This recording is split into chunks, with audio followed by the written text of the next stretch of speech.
So the first problem or actually the only problem for chapter 14 we're going to do is a LeChatelier problem.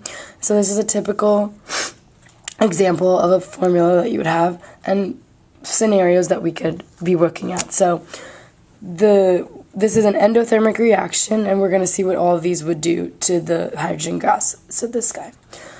And now, since we know it's an endothermic reaction, that means energy was used in the process, so it's going to be treated as a reactant. So we're going to add the heat on this side. So now remember, LeChatelier's is all about balancing the formula. So it has to affect K, right? Remember, K is products over reactants. So what would adding more carbon do to the reaction mixture? Now, carbon is a solid, and we know that solids don't affect K, so it's not going to affect the equilibrium. So since it's not in the K statement, we don't have to, adding more C would do nothing to the reaction. So there would be no effect. But what would happen if we added more water, gas to the reaction, right? This is in a gas form. The rest are all gas. So adding water, gas, water vapor would be an increase on this side. Remember, if we have a little balance scale, if we increase the reactant side, which way would the reaction naturally shift? Well, since we're making more of this, the reaction side, we want to make more of the product side as well. So the reaction, by definition, will shift to products, right? If you add a reactant.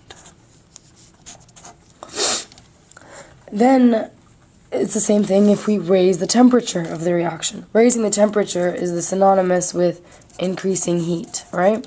And if we're increasing heat, that's the same thing as increasing a reactant. And if we increase a reactant, same thing as the one above, we go to products.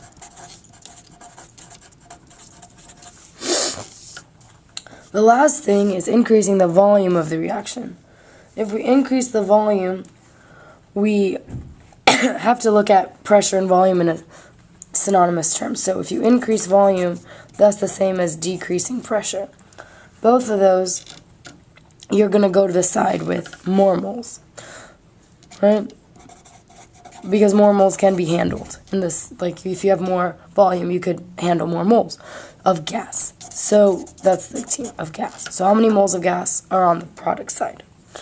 We have, if we separate it, right, 2 moles are on the products, 1 mole is on the reactants because carbon doesn't count.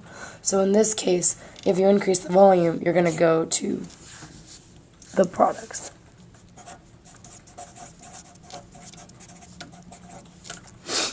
So removing any one of these would have done the opposite effect and gone to the reactants. So keep that in mind as well.